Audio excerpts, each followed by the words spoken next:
Querido amigo, paz de Cristo, meu irmão, que honra, que prazer ter você conosco aqui na TV Missão Cidade. E comigo, Bispa Bianca. Shalom, Vânia! Glória a Deus. Shalom, povo de Deus. Shalom, igreja. Que o Senhor abençoe vocês com toda sorte de bênçãos, em nome de Jesus.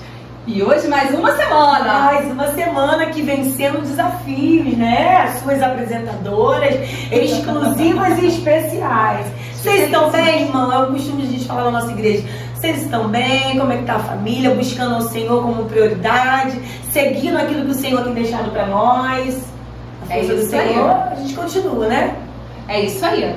Sem parar, tem o louvor que fala, né? Vânia, diaconisa, ministro de louvor. E até o louvor que fala, né? Sem Jesus não dá. Sem Jesus não dá e sem parar, sem cessar, sem vacilar. Sem vacilar, isso aí. Né? Seguimos como? Constante. Sem temer, nem isso? Sem temer. Sem temer, porque o Senhor Jesus, pelo seu amor, já nos libertou de todo medo. Então, que o medo não habite mais no seu coração. Amém? Parta para o que Deus tem para a sua vida, meu filho. Vai viver essa promessa. E essa é a nossa igreja, o programa da nossa igreja, TV Missão Cidade, compartilhando o que a gente tem vivido, né? Deixa eu lembrar, terça-feira nós temos culto de quê? Culto da família. Tem sido uma bênção, uma palavra direcionada do coração de Deus para as nossas vidas. Você é o nosso convidado. Quinta-feira nós temos culto de libertação. E aí? E o culto de libertação, esse mês a gente começou com um propósito muito especial. O apóstolo tem ministrado nesses cultos de libertação e no final, né, tem orado com imposição de mãos, muita oração, muita quebra de maldição, e tem sido realmente cultos assim de quinta-feira, cultos extraordinários de libertação.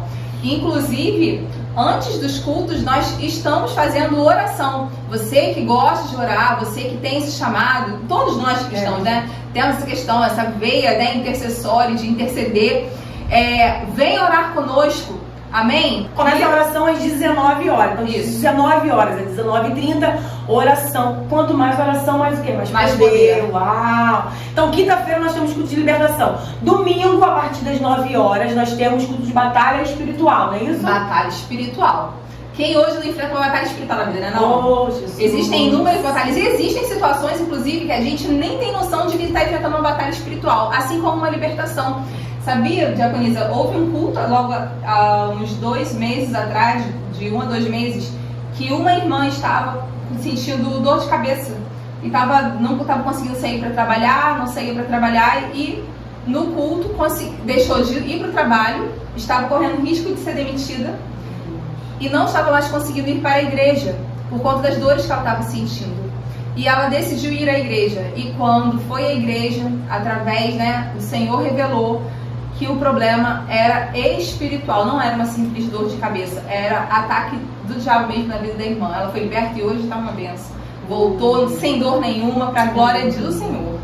Então existem enfermidades, dores, né, que são até manifestas na própria carne, que a gente acha que uma dipirona vai passar, ir a um posto médico, né, ir a um atendimento vai resolver, e às vezes não é. É uma batalha espiritual que você está enfrentando. E você só vai descobrir a partir do momento que você se posicionar no Senhor, buscar a face do Senhor. E aí o Senhor vai revelar o que está em oculto. E você vai receber a libertação da parte do Senhor em nome de Jesus. Amém. E tem essa ideia, né, que muitos cristãos às vezes têm, de que, eu sou cristão, mas aí eu não vou na igreja. Como assim eu sou cristão, eu não vou na igreja, eu não convivo com a igreja, né? E a nossa igreja não acredita nisso. Nós estamos sempre compartilhando. A gente tem coinonia, nem falando da coinonia, mas a gente tem coinonia para quê? Para poder estarmos juntos uns com os irmãos. Isso é importante. Então, quando eu estou na igreja, o Senhor ele evidencia de várias formas. E na quinta-feira tem sido a libertação, vinda diretamente do Espírito Santo de Deus. Amém? Nós temos EBD. Muito boa palavra. Que tem sido nosso apóstolo também, que tem falado sobre Jesus. Coisa maravilhosa, o caminhar de Jesus, a trajetória que Jesus deixou, que serve de exemplo para nós hoje em dia, né? É a nossa essência. Se a gente não tem Cristo, né? As obras dele como as nossas como as dele, na verdade, que tipo de evangelho nós estamos vivendo? Então, ter o conhecimento de quem é Jesus e como ele agiu e quais são as obras que ele deixou para que vão e façam discípulos, sabe? Nós precisamos e só vamos conhecer E nossa fé também só vai ser acrescida a partir do momento de que nós ouvimos a palavra do Senhor. Uau. E como que você faz isso? Domingo à noite, às 18h30, nós temos um culto de adoração ao nome do Senhor. Lembrando que a gente também inicia com oração às 18 horas até às 18h30. Iniciamos com o Ministério de Louvor, adorando ao Senhor com toda a espontaneidade que há no nosso ser, porque nós vivemos e servimos ao Senhor para isso, para adorarmos ao Senhor. Então eu quero te fazer um convite. Domingo, às 18h30, venha fazer parte desse culto de adoração ao Senhor. E no final, uma palavra o quê? Poderosa. Você não está entendendo, meu irmão? Uma palavra poderosa vindo do altar do Senhor. Porque a gente tem o tema desse ano. Bispa Bianca, você lembra? O tema desse ano está sendo muito diretivo, porque fala a respeito de santidade, de aliança e de distrações. E hoje é o que nós mais estamos vendo, né? Eu tenho, na semana passada, nos programas anteriores, eu teve um deles até que eu comentei de que eu tenho ouvido irmãos falando que estão se sentindo muito distraídos. E é uma batalha que antigamente a gente falava assim, a batalha do crente, né? Tomar um copo de cerveja, acender um cigarro, ir pra baile funk, pra um pagode. Isso já não atinge mais gente. A gente que é cristão, a gente não é atingido. Mas o aparelhinho distrai a gente. O controle remoto, com as N programações que nós podemos escolher e nos deleitar. Né? Joguinhos. Jogo, ainda tem isso. Mas a gente nós temos sido uma igreja que tem seguido a palavra de Deus. E eu sei, meu irmão, de repente você está ouvindo a gente falar e está falando, é muito fácil. Não é fácil, não. Tem sido difícil, mas o nosso prazer é ter certeza que naquele grande dia o Senhor chamará o nosso nome. Por isso que vale a pena você olhar para essas distrações e dizer, eu nego elas para viver aquilo que o Senhor tem para nós. Isso é importante. Você aprendeu isso tão rápido? Não, meu irmão. A gente vai aprendendo com o tempo, ao caminhar com o Espírito Santo. Isso aí. E o nosso Jesus, ele nos dá essa garantia, né? De que entendemos que vale a pena. Paulo vai dizer o que na sua escritura? Que vale a pena eu gastar os meus dias para adorar o Senhor. Vale a pena, sim, você abrir mão de todas as distrações para viver o sobrenatural de Deus. E o Senhor tem reservado para pessoas diferentes, coisas diferentes. Porque para você que tem se dedicado a fazer a vontade de Deus, estado com os seus ouvidos abertos a ouvir o que o Senhor tem para você, eu te garanto, meu irmão, que o seu nome vai fluir. Não porque você é melhor, mas porque você se dedicou como prioridade fazer o reino de Deus. Né? É isso aí. E algo que não é forçado. Quando a gente fala assim, eu vou ser crente, eu vou voltar. A coisa mais difícil hoje que nós vemos é quando um cristão ele reconhece aonde caiu, porque a partir do momento que a gente lembra de onde caiu, sabe? A gente lembra de onde a gente caiu, eu deixei de buscar. Eu deixei de priorizar o Senhor. Eu deixei de ler como eu lia antes. Eu deixei de orar como eu orava antes. Isso eu tenho ouvido tanto, mas eu tenho ouvido tanto a respeito disso. Eu deixei de fazer o que eu ouvia antes em relação ao espiritual, ao básico. E não era algo que era forçado. O seu pastor não precisava falar assim, vai lá, minha irmã, né? Vai jejuar, vai buscar mais Senhor. Quantos adolescentes a gente via, novos, 15, 16 anos, usadíssimos por Deus, entregando profecias e revelações, e hoje em dia você não encontra isso em todos os lugares. Por quê? Porque muitas das vezes o comprometimento ele não é tão intenso, ou muitas das vezes a prioridade não é servir a Deus. Porque estar com uma distração leve não tem nada demais. Não, Deus não tá vendo. Não, e o que tem demais? Eu abrir o Instagram e ficar vendo a vida do povo. O que tem demais eu abrir o Facebook e ficar vendo a vida do povo? O que tem demais? É só um joguinho de comer as frutinhas, aquele Candy Crush, né? Que é o primeiro que vem, da minhoquinha dos celulares antigos também, né? Que vai. Então são coisas que não são pecado. Mas passa a ser pecado a partir do momento que você deixa de priorizar o Senhor e prioriza as suas próprias vontades. O desejo de querer, eu quero me distrair, eu preciso me distrair. E você se entrega nesse caminho. A partir daí que passa a ser pecado. É tão pecado como botar um copo de cerveja. É tão pecado quanto um adultério. É pecado. Porque você deixou de priorizar, de desejar que o Senhor andasse com você. Porque a gente, como cristão, a gente fala assim... Ai, Senhor, vem me visitar hoje aqui. O Senhor não visita, o Senhor faz morada. Nós somos morada e acabou. Eita, e quando a gente está em casa, na louça, é tipo assim... Vânia, Espírito Santo, a gente está lavando louça. Pai. Oh, e aí a gente começa a orar. Tenta a convicção de que o Senhor está ali, porque nós temos a convicção de que o Senhor está em nós. Então, quando a gente fala, eu não quero ter esse tempo, sabe, de ter a certeza de, né, me assentava à mesa assim, eu puxava a cadeira, Senhor, senta aqui comigo, sabe, eu sentava ao lado e eu tinha certeza de que Deus estava ali, o Senhor estava ali, era algo maravilhoso. E hoje é a aliança, quando a gente tem aliança, a gente tem intimidade, a gente tem comunhão, a gente sabe que alguém não está longe, alguém está perto. E se eu amo a Vânia, né, e eu sei que ela está comigo, por que eu vou querer ficar distraída por aí? Eu não, eu gosto da Vânia de bater uns papos. A gente vai conversar, a gente vai, né? A gente aproveita junto, vai reunir as crianças, né, pra fazer alguma coisa. Gente, nós temos 4, eu tenho 4, ela tem 4, a gente combina até nisso, entendeu? Por isso que a gente tá fazendo um programa junto, que a gente tem tudo a ver, a ligação. Exato. Ô, irmão, é isso que você aprende na nossa igreja. É isso, essa convivência entre irmãos, porque a gente precisa disso. Né? Muitas vezes você está olhando o lado da tua igreja aí, o teu irmão do lado, e não sabe o que ele tem vivido, do que ele tem passado.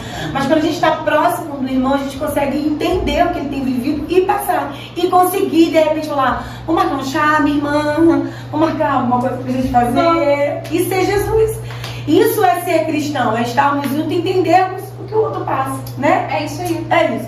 Então, feito o convite, terça-feira às 19h30, culto da família. Quinta-feira às 19h30, culto de libertação. Domingo, a partir da manhã, nós temos batalha espiritual e EBD. E à noite, um culto glorioso de adoração às 18h30. Glória a Deus. Aleluia. Eu tenho um convite para fazer. 16 de novembro, nós temos o quê? Hot Dog Festival. E tem um Quem vídeo. gosta? Vamos chamar um vídeo? Tem um vídeo. Olá, eu quero convidar você a participar de uma grande comissão. Nós, da Academia do Clamor, temos a oportunidade de falar com você que assiste esse vídeo e queremos, nesse momento, te contar a respeito de uma das maiores estratégias de evangelização já adotadas pela igreja na cidade de São Gonçalo. Trata-se do Hot Dog Festival. Nós estaremos mobilizando igrejas para que juntas possamos realizar essa grande ação. A nossa estratégia prevemos que esforços de evangelismo sejam realizados antes, durante e depois do evento. Isso acontecerá a partir da unidade do corpo de Cristo expressada em ações que envolvem a inscrição de igrejas, a contribuição de cada igreja para a montagem de barracas em uma feira gastronômica que será uma das grandes atrações do evento. Cada igreja oferta 500 hot dogs e nós temos a intenção de, mais uma vez, oferecer algo próximo de 25 mil hot dogs que serão distribuídos gratuitamente, com a distribuição de sucos e refrigerantes. Também desejamos que você, que assiste esse vídeo, entenda que o evento é recheado de música cristã. Nós teremos no palco bandas e cantores que estarão louvando e adorando ao nosso Deus dentro de uma estrutura de festival de música que engrandecerá o nome do Senhor.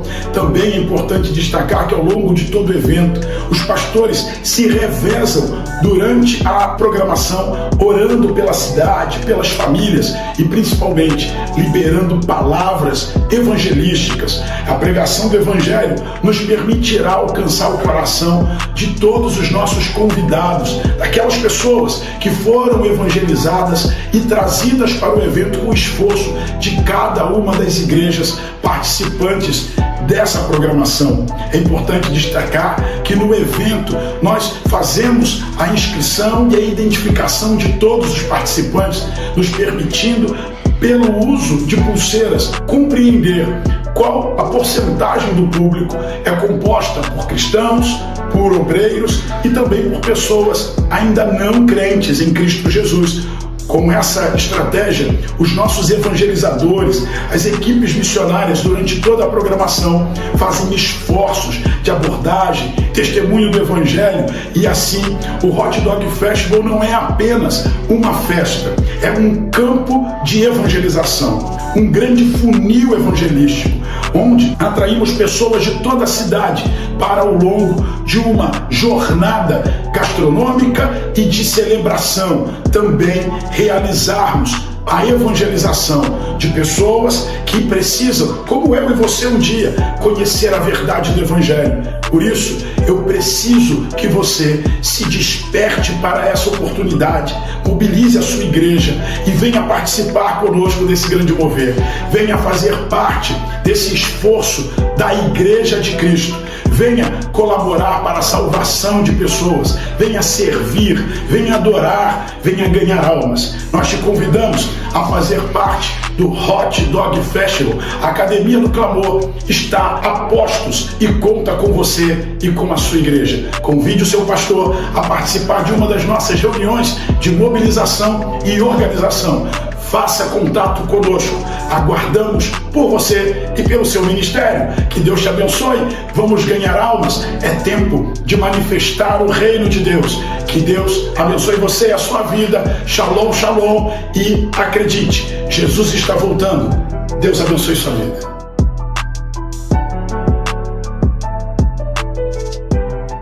Uau, voltamos. Deixa eu te fazer um convite. 16 de novembro, Hot Dog Festival. Ano passado foi extremamente lindo, né? Para a glória de Deus. Eu tenho certeza que o nome de Deus foi glorificado ali, porque tem alimento. Meu irmão, cristão come, né? Oh, Jesus é bom. E vegano também. E eu comi 3 veganos. Comeu 3? Comi 3 veganos e um normal.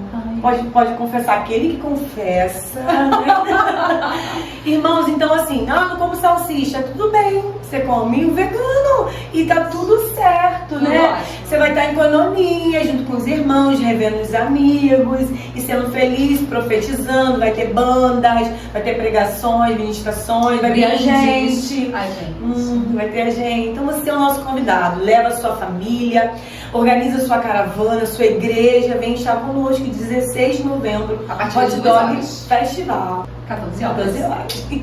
Show de bola. Amém. E agora, ficaremos com a palavra do apóstolo. Oh, Deus. Palavra do apóstolo Austin. Você que fala assim, estou com sede da palavra, quero ouvir algo novo, algo de Deus. Fica aí. Fica aí. Amém. Que o Senhor venha falar ao teu coração. Em nome de Jesus. Amém. Amém. Glórias a Deus. Glórias a Deus. Glórias a Deus. Nós hoje vamos estar refletindo sobre as revelações do nosso Deus para a sua igreja. O livro do Apocalipse é o livro das revelações. A expressão Apocalipse quer dizer remover o véu ou revelar o oculto. Apo quer dizer véu, oculto, e calipsis quer dizer remover ou revelar.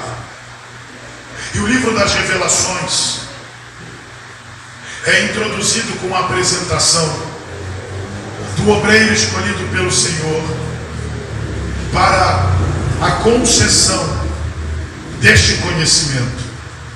A Bíblia nos mostra que o apóstolo João, que foi um dos 12, dos primeiros 12 apóstolos do Messias, que foi considerado o mais amado dos discípulos, porque ele foi o discípulo que reclinou, recostou a cabeça sobre o ombro do mestre. Foi ele também, dos 12, o último a conhecer a experiência da morte. A Bíblia nos mostra que por volta do ano 95, depois de Cristo, ou da era cristã, o apóstolo João, que iniciou seu ministério com Jesus na Galileia, que estava em Jerusalém no dia do Pentecostes, quando o Espírito Santo foi derramado,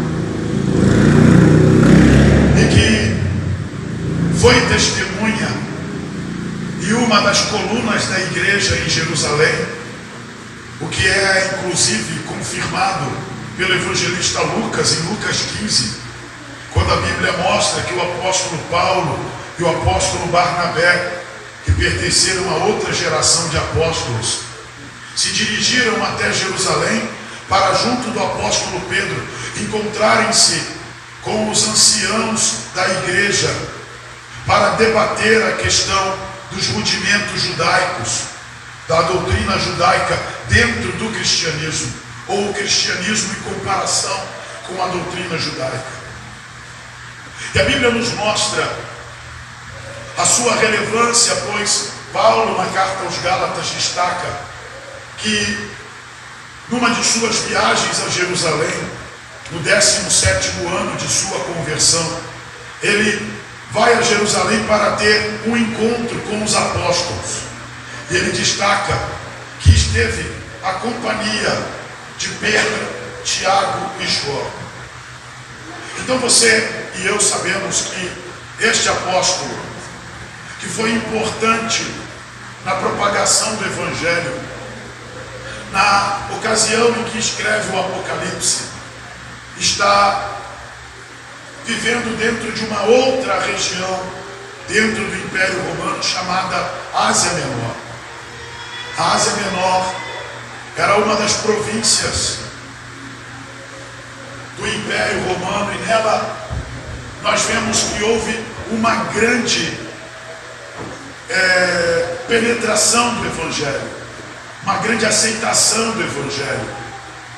Primeiro, a Bíblia narra em Atos 19 que o apóstolo Paulo chega à cidade de Éfeso e encontra 12 discípulos que haviam sido evangelizados por um certo Apolo, um pregador veemente, que conhecia apenas o batismo de João Batista.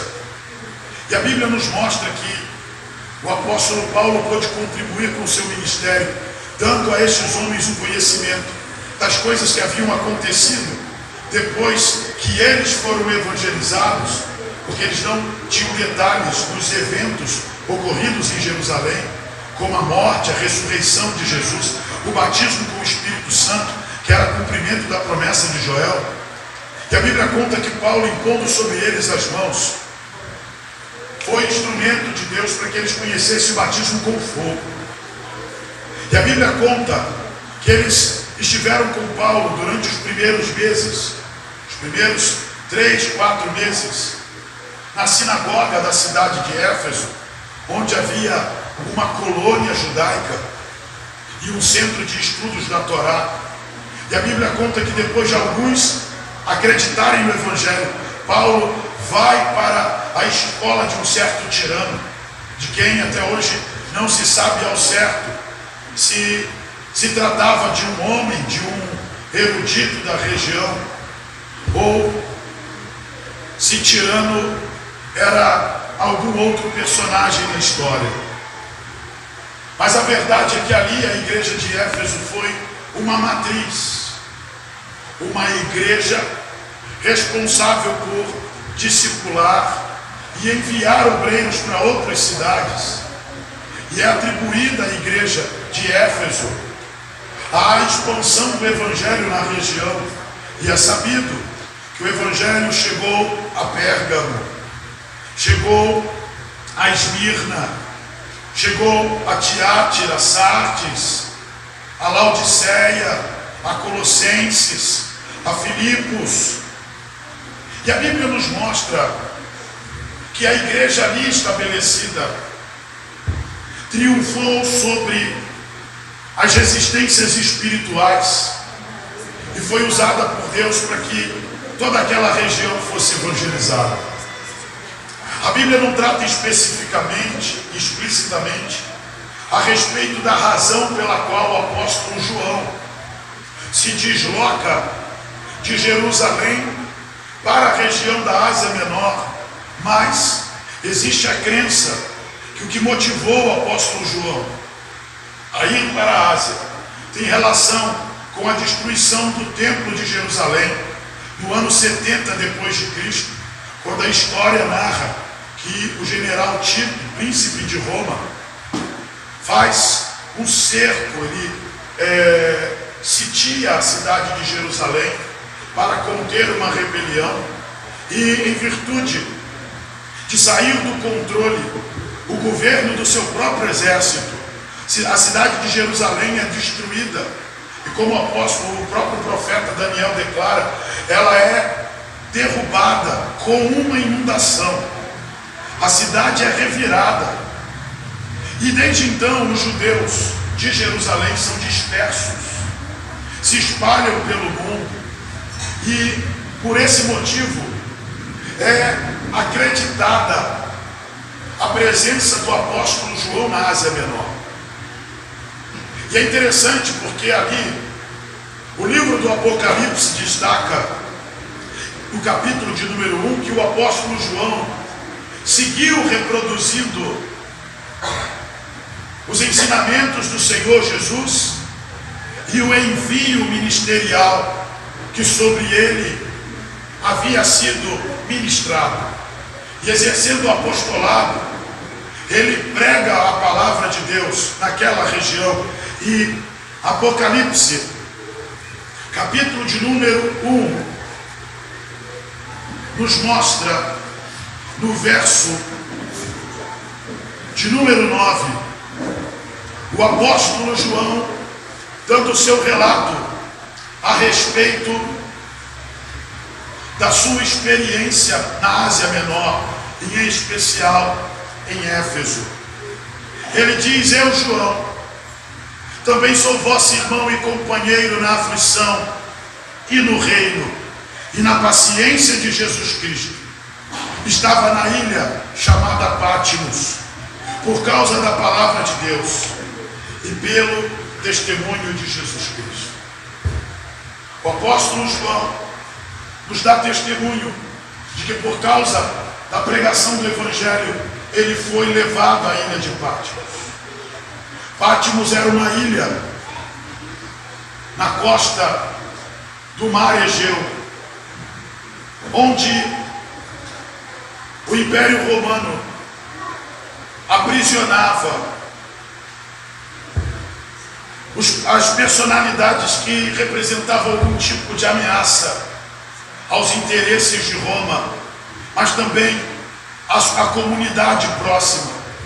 Pátimos ficava a 80 quilômetros da costa.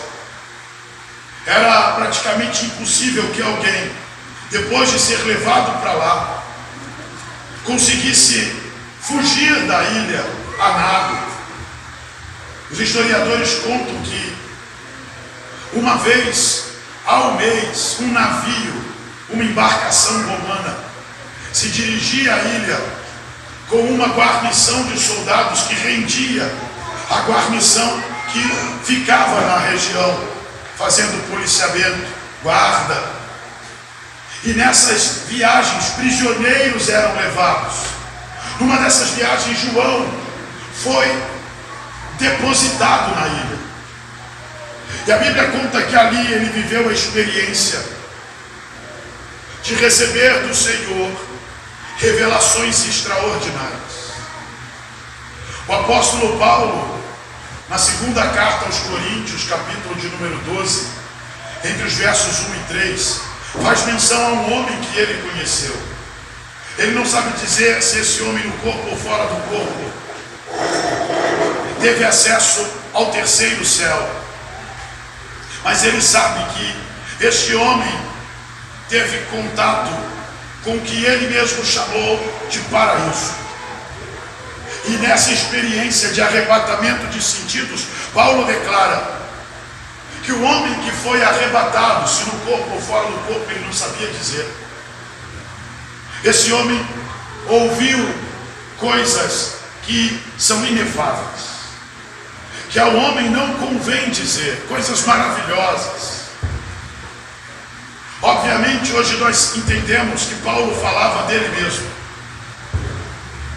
e que essa foi a maneira encontrada por ele para fazer menção à sua experiência, sem que isso se tornasse uma soberba no seu coração, sem que a vaidade o corrompesse interiormente.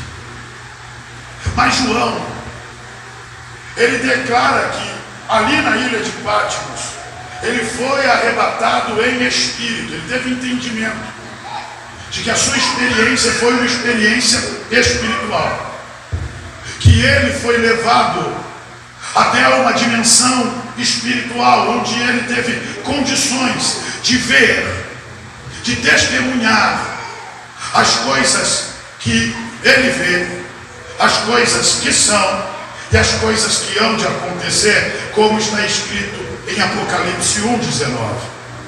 Isso nos permite compreender que o livro do Apocalipse é um livro dividido em 3 períodos, 3 partes, 3 sessões. As coisas que ele declara ver, que o Senhor declarou que ele deveria escrever, e eram as coisas que ele estava vendo, estão relacionadas às suas experiências contemporâneas, aquilo que ele estava testemunhando, a história.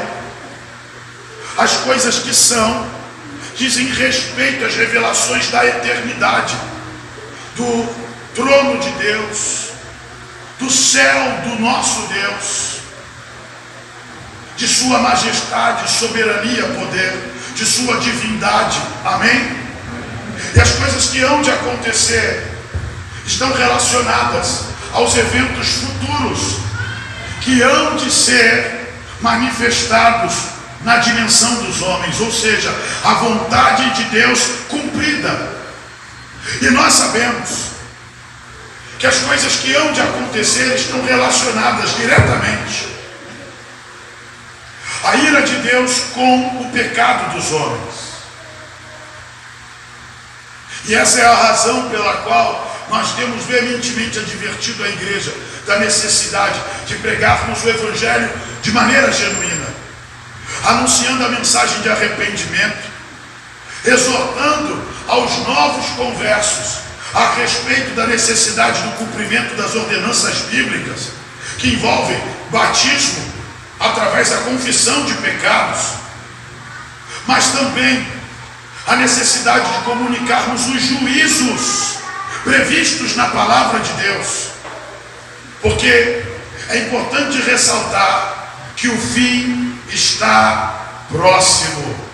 Aleluia! E por esse motivo, nós não podemos omitir de homem algum, em lugar nenhum na face da terra, da urgência que se faz ao conhecimento das boas novas. Mas é interessante porque o apóstolo João, no início da revelação, ele tem um contato com Cristo glorificado. E você deve lembrar que essa não foi a primeira vez que o apóstolo João viu Cristo glorificado. Ele, na companhia de Tiago e de Pedro, já havia testemunhado a glória de Cristo no Monte da Transfiguração. Em Mateus capítulo 17 é narrado que o Senhor Jesus chamou esses 3 discípulos para orar à parte. E enquanto eles estavam no monte, eles viram o Mestre Jesus ter o seu corpo e as suas vestes expandidas em glória. E enquanto Jesus revelava a sua majestade, a sua glória no monte, você deve lembrar que 2 personagens do Antigo Testamento são descritos ali. Eles dizem que apareceu no monte Elias e Moisés, ou Moisés e Elias. E Moisés era uma representação da lei, Elias um representante dos profetas. E o texto conta que Moisés, Elias e Cristo conversavam a respeito das coisas que estavam escritas na lei e nos profetas que deveriam se cumprir. E este encontro foi o encontro-chave, porque no capítulo anterior Jesus institui a igreja, e o capítulo 16 é concluído com Jesus explicando para os seus discípulos que necessitava que o Filho do Homem, ou seja, o Messias, fosse até Jerusalém e padecesse e morresse. E ali no Monte da Transfiguração, eu imagino quanto conhecimento, quanta revelação saltou aos ouvidos dos discípulos, Pedro chega ao ponto de sugerir que fossem feitas 3 tendas. Eu acho que se eu estou ali, eu também ia pedir algo assim. Ele tentou criar ali um centro do conhecimento, uma bienal profética, com palestrantes, não internacionais, mas eternais. E a Bíblia nos mostra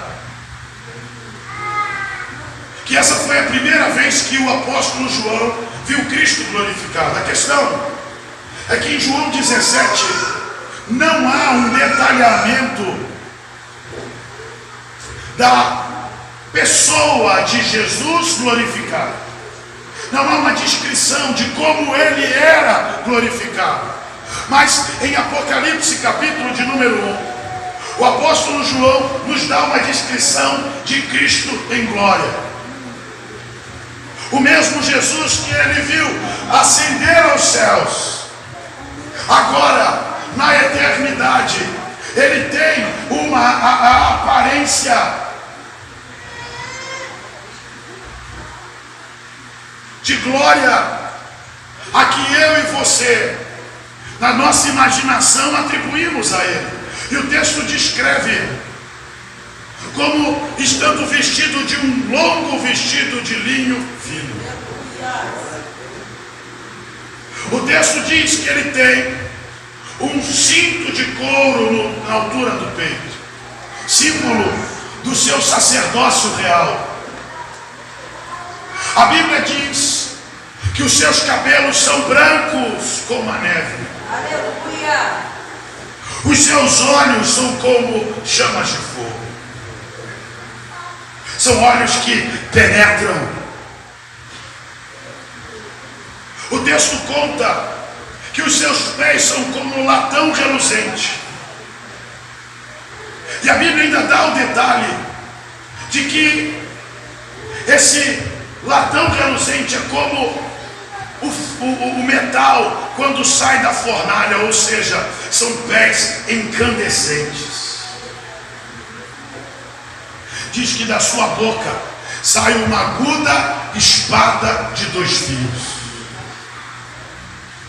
É interessante porque Hebreus 4,12 diz que a palavra de Deus é viva, é eficaz, é mais penetrante que qualquer espada de 2 fios.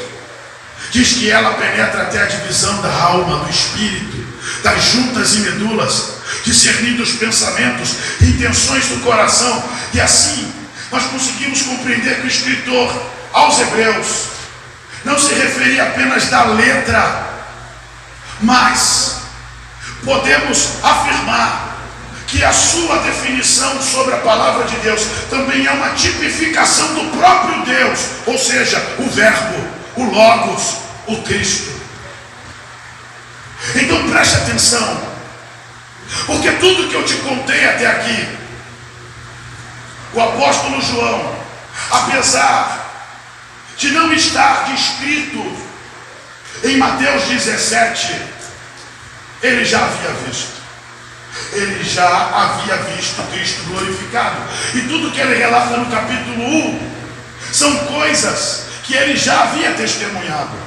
Por isso, você não vai ver no capítulo 1 João preocupado em me explicar o significado das vestes de linho, o significado do cinto de ouro, o significado do cabelo branco, o significado dos olhos de fogo, o significado dos pés reluzentes, da aguda espada que saía de sua boca. Mas ele vai dar detalhes de 2 elementos que com toda certeza não estavam presentes na sua primeira experiência com o Cristo glorificado. Ele vai destacar em Apocalipse capítulo 1 que ele está no meio dos 7 castiçais.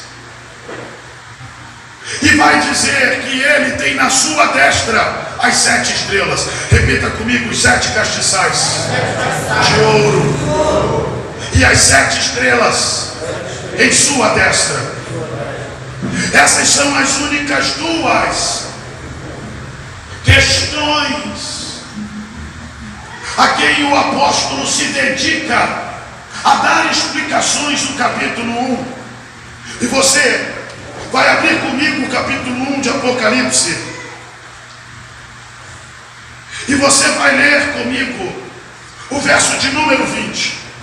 Porque ele trata os 7 castiçais e as 7 estrelas como um mistério.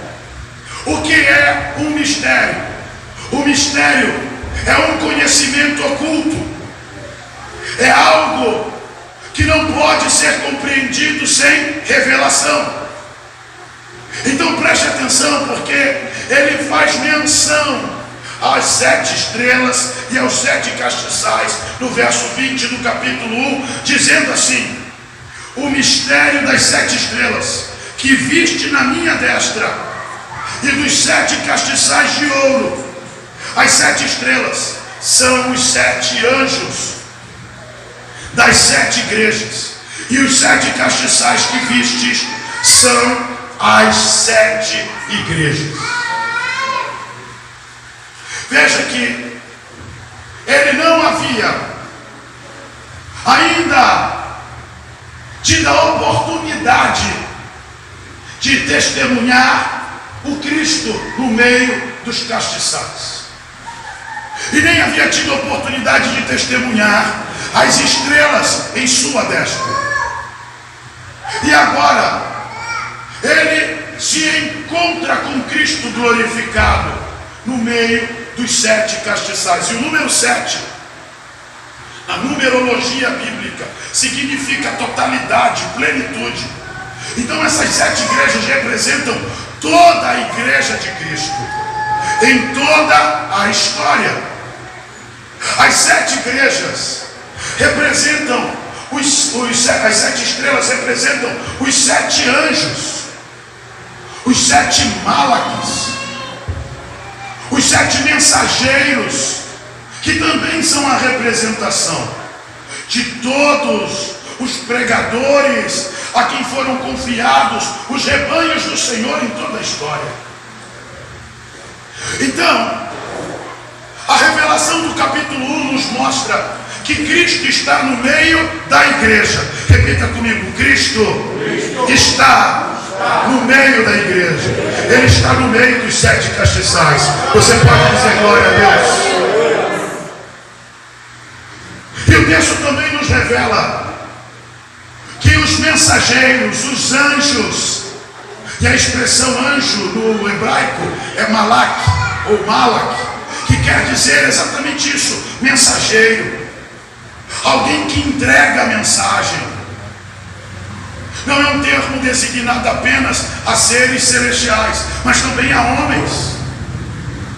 E a expressão aqui no Novo Testamento é a expressão ângelos, no grego, que também quer dizer mensageiro, que também nos revela, pelo contexto, que não está restrito ao seu uso à figura de seres angelicais, mas também pode ser empregado a homens a quem Deus confiou a tarefa de entregar mensagens. E o texto conta que Cristo tem os 7 anjos, as 7 estrelas na sua destra.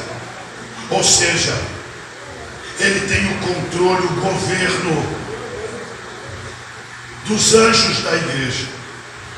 Ele está no meio da igreja e ele tem autoridade. Mão direita quer dizer autoridade sobre os anjos da igreja. Glória a Deus. Então preste atenção, porque os capítulos 2 e 3 de Apocalipse são dedicados às 7 igrejas. A igreja de Éfeso, a igreja de Pérgamo, de Esmirna, de Tiátira, a igreja de Sardes, a igreja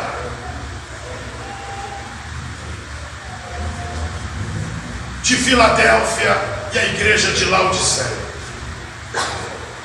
Os capítulos 2 e 3 nos mostram Jesus enviando através de João, que é um instrumento do Senhor, epístolas às igrejas que estavam na Ásia. Preste atenção, porque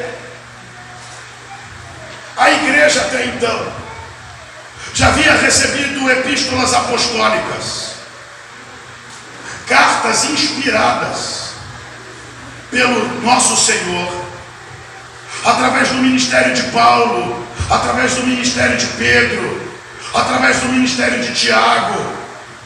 Eles haviam recebido instruções doutrinárias pelos apóstolos, e a igreja é sustentada, é fundamentada na doutrina dos apóstolos. Os irmãos lembram que existem 3 gerações apostólicas. A primeira geração é o apóstolo do Pai, próprio Jesus. Em João 20, 21, ele diz: assim como o Pai me enviou, ou seja, o Pai designou o Filho. O escritor aos Hebreus, em Hebreus 3:1, diz que Jesus é apóstolo e sumo sacerdote da nossa confissão. Então, a base da doutrina apostólica são os ensinamentos de Cristo. Amém, irmãos? Amém. Mas João 20, 21 diz que assim como o Pai o enviou, ele também enviou os discípulos. Ele disse: eu também vos envio. E os 12 foram enviados por ele. Atos 13:3 diz que o Espírito Santo disse: apartai-me Barnabé e Saulo para a obra que os tenho chamado. O Espírito Santo separou Barnabé e Saulo e os enviou. E Paulo e Barnabé, em Atos 14:14, são chamados apóstolos, a terceira geração. Então nós sabemos que existe o apóstolo do Pai, os apóstolos do Filho e os apóstolos do Espírito Santo. Paulo ainda destaca que Andrônico e Júnias, seus parentes, foram apóstolos antes dele, ou seja, o Espírito Santo já vinha trabalhando e levantando outros enviados, porque a palavra apóstolo quer dizer enviado. Então preste atenção, porque a igreja já estava familiarizada com a ideia do recebimento de instruções doutrinárias por meio de cartas. E quando uma igreja recebia uma carta, a carta era lida e depois transcrita e compartilhada com outras igrejas, amém? E assim que foram gerados documentos oficiais, e dessa maneira nós tomamos conhecimento da doutrina dos apóstolos por meio da Bíblia Sagrada. Cada uma dessas cartas compõe o cânon do Novo Testamento, depois de serem examinadas por eruditos que encontraram nelas evidências de inspiração divina. Uma outra evidência disso é que o próprio Pedro, na segunda carta que ele escreveu, recomenda a leitura da carta de Paulo, mesmo reconhecendo que o caráter literário de Paulo era de difícil compreensão, que Paulo era um homem que escrevia de maneira erudita, com palavras difíceis de entender. Então preste atenção, porque o que está acontecendo aqui em Apocalipse é algo que deve chamar a nossa atenção. Por quê? Porque não é o Espírito Santo inspirando os apóstolos a escrever. É o próprio Jesus, o Filho de Deus. Repita comigo: Jesus, o Filho de Deus, o Cristo, que atraiu o apóstolo João em espírito até a eternidade. E lá o próprio Senhor deu a ele ordens para que ele escrevesse as 7 igrejas que estão na Ásia. Apocalipse 1:11, o Senhor disse para ele: o que vês, escreve-o num livro e envia-o às 7 igrejas que estão na Ásia: a Éfeso, a Esmirna, a Pérgamo, a Tiátira, a Sardes, a Filadélfia e a Laodiceia. Então, o que ele escreveu nessas 7 cartas são um conteúdo essencial ao êxito da igreja nos últimos dias. Preste atenção, porque Paulo, na carta aos Efésios, nos conta um mistério. No capítulo 5, ele faz menção ao relacionamento matrimonial. E ele diz lá que as mulheres devem ser sujeitas aos seus maridos, como a igreja está sujeita a Cristo. Diz que o marido deve amar a sua mulher como Cristo amou a igreja e a si mesmo se entregou por ela. E aonde é que está o mistério? O mistério é este: o matrimônio é um reflexo da eternidade. O matrimônio é uma tipificação da relação entre Cristo e a igreja.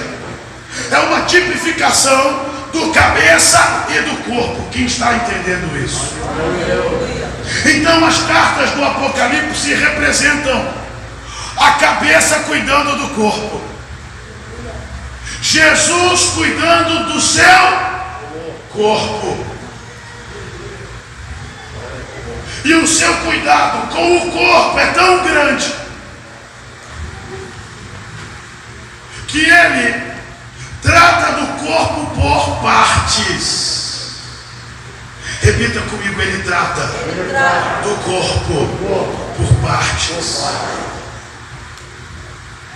Veja que ele escreve as 7 igrejas. Como você já sabe, elas estavam na Ásia Menor e uma igreja estava próxima à outra, o acesso entre elas não era dificultoso em virtude das estradas imperiais. Mas cada uma delas, dentro do seu contexto, carregava características especiais. E como te prometi, nós vamos destacar 2 igrejas aqui hoje à noite. Embora nós possamos enxergar nas outras igrejas características importantes, eu amo a igreja de Éfeso, porque é uma igreja que sempre me faz refletir sobre a minha própria espiritualidade, para que eu me lembre todos os dias que eu não posso abandonar o primeiro amor e as primeiras obras, de que além da eficiência ministerial, eu preciso ter um coração segundo o coração do Senhor. Mas hoje aqui nós lemos sobre a igreja de Laodiceia. E a igreja de Laodiceia estava numa região entre 2 cidades, Hierápolis e Colossos. Ela estava no ponto central entre essas 2 importantes cidades dentro do Império Romano e da Ásia Menor. Laodiceia tinha características importantes. Ela se destacava porque das 7 igrejas da Ásia, das 7 cidades mencionadas, Laodiceia era a cidade mais próspera, porque ela possuía um relevante sistema bancário. Recebeu aí? Recebeu aí? Oh, aleluia! Aleluia! Glória a Deus. E você que gostaria de receber, saber mais sobre o Ministério Missão Apostólica e Imersão, temos o nosso Instagram. Segue aí, @Missão Apostólica e Imersão. Isso aí. E o arroba também da TV Missão Cidades, que é @MC Brasil TV. Se você tiver alguma dúvida, pedido de oração, você pode estar mandando, em mensagem lá pro Instagram da igreja, que nós estaremos respondendo, abrindo umas caixinhas de perguntas. Você tem perguntas cabulosas, perguntas de que tipo que for. Que seja, você pode fazer perguntas, que a gente vai estar respondendo aqui. Fala, quero perguntar pra apóstolo, eu quero perguntar pra... Deixa com a gente faz o encaminhamento aqui, tá bom? Amém, a gente quer agradecer por você ter ficado com a gente até o finalzinho, amém, que Deus te abençoe e que sua casa e sua família sejam abençoados pelo nosso Senhor, amém? A gente se despede aqui, você fica com Deus, amém? Shalom.